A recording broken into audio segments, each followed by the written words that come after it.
the evidence box with my name on it. The security footage showed me entering the basement twice. The first time was at 10:47 p.m. The second time was 3 minutes later. I only remember going down once. My name is Daniel, and last winter I took a temporary job digitizing old evidence records for a county courthouse. The work was simple. Open a box, scan the paperwork, enter the case number, and reseal everything. Most employees refused to work in the basement after dark. They blamed the bad lighting and the rats, but I needed the overtime. The archive was 2 floors underground, no windows, no phone signal, just concrete walls and rows of metal shelves disappearing beneath flickering fluorescent lights. At exactly midnight, I heard a box slide across one of the shelves behind me. I turned around. Nothing moved. I walked between the rows, expecting to find a leaning box or maybe a rat. Instead, I found an empty space on shelf B19. On the floor beneath it sat a black evidence container. It looked newer than the others. No dust, no case number. There was only a white label. Daniel Morris, my full name. I stared at it for several seconds, waiting for someone to laugh. I thought one of the guards was playing a joke, but the archive door required a key card. Mine was the only person logged inside. Then I noticed the date printed beneath my name. It was that day's date. My hands started shaking, but I opened the box. Inside was a clear evidence bag containing a blood-stained tooth. Beside it was a photograph of me sitting at the scanning desk. The picture had been taken from the darkness between the shelves. I was wearing the same gray shirt. The same coffee cup sat beside my hand. Even the clock on the wall showed 12:03. I checked the time. 12:04. Something clicked behind me. Not a camera shutter. Teeth. Like someone biting them together slowly. I spun around and saw a man standing at the far end of the aisle. He wore my clothes. He had my height, my hair, even the small scar above my eyebrow. But his mouth was hanging open too far, and every tooth had been removed. Blood covered his chin. He lifted one finger to his lips. Then the lights went out. I ran. Metal shelves crashed behind me as something followed through the darkness. I could hear bare feet slapping against the floor, stopping whenever I stopped and starting whenever I moved. I reached the security door and swiped my card. Red light. Access denied. I tried again. Red.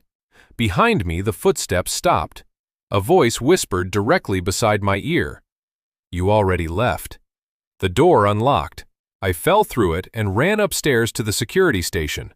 The guard, Marcus, nearly pulled his weapon when he saw me. He kept staring at my face. "What?" I asked. Marcus pointed toward the courthouse entrance. "You walked out 3 minutes ago." He pulled up the camera footage. At 10:47, I entered the basement. At 10:50, another Daniel walked in behind me using my key card. At 12:06, one of us came back upstairs. The man on the screen walked calmly past Marcus and left through the front doors. I was still standing in the basement at that time. Marcus called the police, but they found nothing outside. When officers searched the archive, the black evidence box was gone. So was the tooth. The photograph remained on my desk.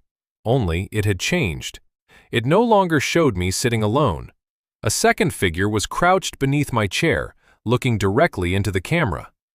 The county closed the archive the following morning. They told everyone there had been an electrical failure and contaminated evidence, but I knew that was a lie. I quit and moved 2 states away. That should have been the end of it. 3 weeks ago, I received an envelope with no return address. Inside was another photograph. It showed my bedroom while I was sleeping. Written on the back were 5 words. Only one of us left. Since then, my neighbors have started waving at me when I come home from work. That sounds normal, except they swear I always arrive twice. The first Daniel enters through the front door. The second one stands outside my bedroom window until morning. Last night, I finally saw him. He was smiling with a complete set of teeth. When I checked my mouth in the mirror, one of mine was missing. The second David. The first knock came from beneath my kitchen floor at 2:13 in the morning. 3 slow taps. Then a man whispered my name. David. I lived alone. I stood in the dark hallway listening. The house was silent except for the refrigerator humming behind me. Then the voice said, "Don't turn around." I turned. The back door was open. Cold rain blew across the tiles, and muddy footprints led from the doorway to the center of the kitchen. They stopped directly behind me. I ran outside and called the police from my truck. 2 officers searched the house, basement and yard. They found no one. One officer pointed out something I hadn't noticed. The muddy footprints didn't come in from outside. They began in the kitchen and led toward the open door. The next morning I called the realtor. She went quiet when I mentioned the floor. Finally, she told me the previous owner had reported hearing voices under the house. He disappeared 6 months later. His body was never found. That night I pushed the dining table over the spot where I'd heard the knocking. At 2:13, the table jumped. Not shook, jumped. 3 knocks came from underneath it. Then my own voice whispered, "He's in the hallway." I looked toward the dark hall. A man stood at the far end. He wore my gray sweatshirt, my jeans, even my watch. His face was hidden in shadow. "Who are you?" I asked. He lifted one hand and pointed at the floor. The voice beneath me screamed, "Don't let him speak." The man in the hallway stepped forward. "I'm David," he said. Every light in the house went out. I heard him running. I slammed the kitchen door and pushed the table against it. Something struck the other side hard enough to crack the wood. "Open the door," he shouted in my voice.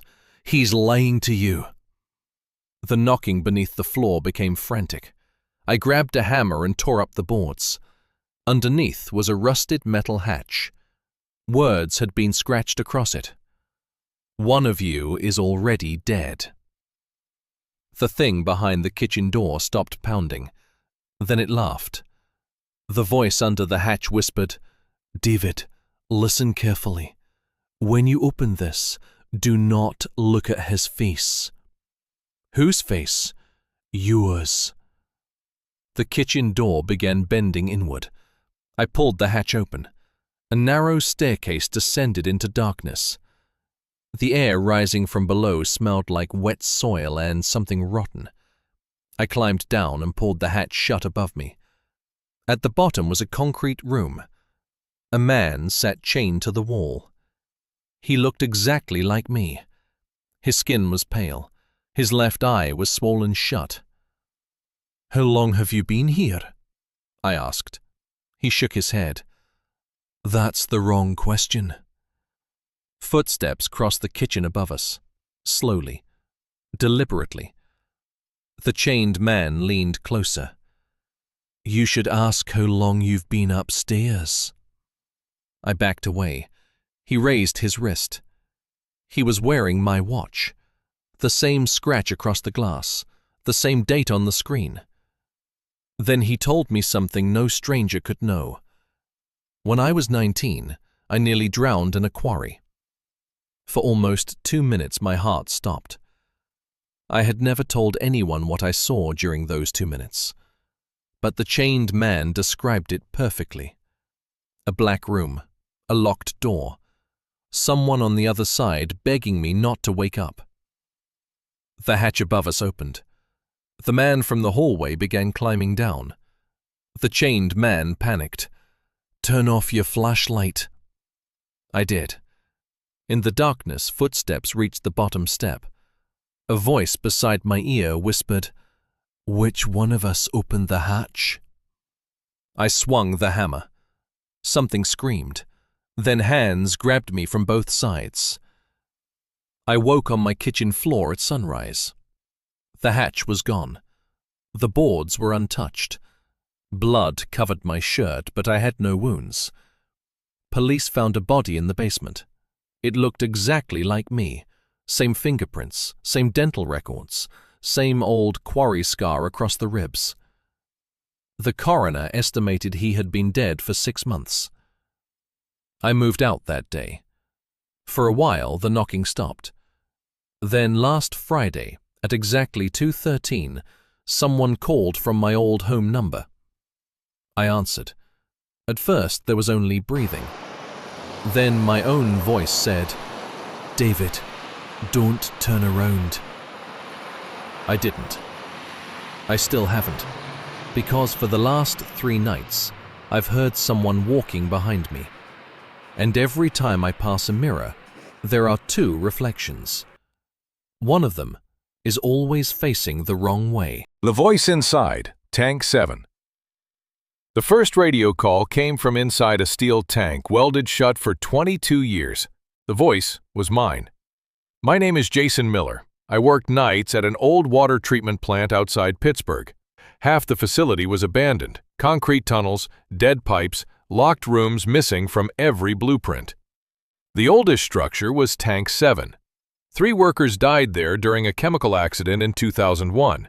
Management claimed the tank had been empty ever since, but nobody explained why its hatch was welded shut from the outside. At 2:13 a.m., my radio crackled. "Jason." I froze. It sounded exactly like me, only exhausted. "Go to Tank 7. "Who is this?" Static hissed. Then my voice whispered, "You have 11 minutes." The transmission ended. Tank 7 had no active sensors, but a reading appeared on my monitor. Internal pressure, 4%. I refreshed the screen, 5%, 6. The security camera facing the tank switched on. A man stood beside it wearing my uniform. His head was lowered, but I recognized my jacket, boots, even the flashlight clipped to his belt. I looked down. My flashlight was still on me. On the screen, the other Jason raised his face. His mouth moved. My radio whispered, 10 minutes. I called my supervisor, Mark. He answered immediately. "Are you in the control room?" "Yes." "Lock the door." "What is inside Tank 7? Mark went silent. Then he said, "Don't answer the radio again." Something pressed a wet hand against the glass in the control room door. Mark shouted, "Jason, that tank never held water." "What did it hold?" The call disconnected. My radio crackled. 8 minutes. I escaped through the rear door and crossed the yard. Every exterior light died. Tank 7 stood in the darkness like a buried coffin. Then I heard knocking from inside. 3 knocks. A pause. 3 more. My own voice called through the steel. "Jason, don't come closer." Another voice answered from behind the tank, also mine. "He's lying." The welded hatch began to move, not open. Breathe. The steel pulled inward, then pushed outward like the chest of something sleeping. My radio whispered, 6 minutes. I backed away and nearly fell into an uncovered maintenance shaft. A ladder descended beneath the tank. Fresh, muddy footprints surrounded it. All matched my boots. I climbed down. At the bottom was a narrow observation room. Its wall held photographs of former night workers. Every face had been crossed out. At the bottom was my ID photo. Beside it, someone had written, "Subject hears his own voice before replacement." My radio clicked. 4 minutes. An unplugged monitor turned on. It showed the control room. Someone was sitting in my chair. Me. He looked into the camera and smiled. "You found the room too early." The lights went out. Something huge dragged itself across the inside of Tank 7. The observation window bent inward under its weight. Then footsteps came down the ladder. A man entered. He had my face, my clothes, my scar. He smiled. 3 minutes. Dozens of voices screamed through my radio. "Don't let it see your face. It copies memories. It can't copy pain." Then my own voice shouted, "Break your hand." I slammed my left hand against the concrete wall. 2 fingers bent sideways. The other Jason screamed. His fingers twisted exactly like mine. I punched myself in the mouth. His lips split. Every injury appeared on him. He lunged. I grabbed a rusted pipe and drove it into my shoulder. We both collapsed. But only one of us cried. He leaned close and whispered, You think I'm copying you? Above us, hundreds of fists pounded inside the tank. He smiled wider. You're copying me. My radio announced, 1 minute. I remember climbing the ladder. I remember running. Then I woke in the parking lot surrounded by police. Mark asked my name, address, and first girlfriend's name. I answered everything correctly. The plant closed the next morning. For 6 months, I convinced myself I had escaped. Then, Mark mailed me a flash drive. The footage showed 2 Jasons climbing from the shaft. One escaped toward the parking lot. The other was dragged backward into Tank 7. The man who escaped was holding his broken left hand. I looked down at mine. My broken fingers were on my right hand. There was one more video. It had been recorded the night before. Tank 7 was open. A man climbed out with a crushed right hand. He stared into the camera. Mark sent the wrong one home. 3 knocks sounded at my front door. I didn't move. Then my wife called from upstairs. Jason? The voice outside answered first. Don't come down. That thing in the living room isn't me. My wife screamed. I turned toward the staircase. Someone was standing at the top. It had my face. Behind me, the front door slowly began to open.